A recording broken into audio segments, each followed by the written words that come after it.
નમસ્કાર દર્શકો, આપ જોઈ રહ્યા છો પ્રકોપ ન્યૂઝ। આજનું વિશેષ ધાર્મિક અહેવાલ ભક્તિ, શ્રદ્ધા અને ઉમંગ સાથે ઉજવાતી દશામાની પધરામણી યાત્રા।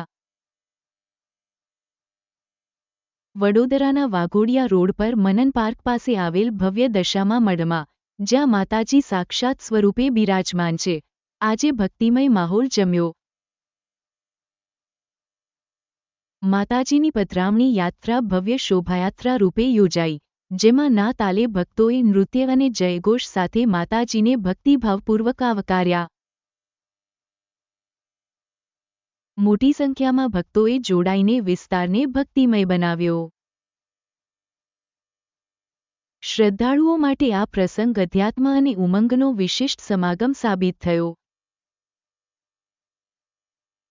યાત્રા દરમિયાન શ્રીમતી સીતાબેને ભક્તિભાવથી માતાજીના આશીર્વાદ માટે પ્રાર્થના કરી અને સૌના કલ્યાણની શુભેચ્છાઓ પાઠવી। દશામાના પવિત્ર દિવસોમાં આવી પધરામણીઓ ભક્તોને આનંદ અને આત્મિક શાંતિનો સંદેશ આપતી રહે છે। રિપોર્ટિંગ બાય નરેશ પરમાર, વડોદરા પ્રકોપ ન્યૂઝ।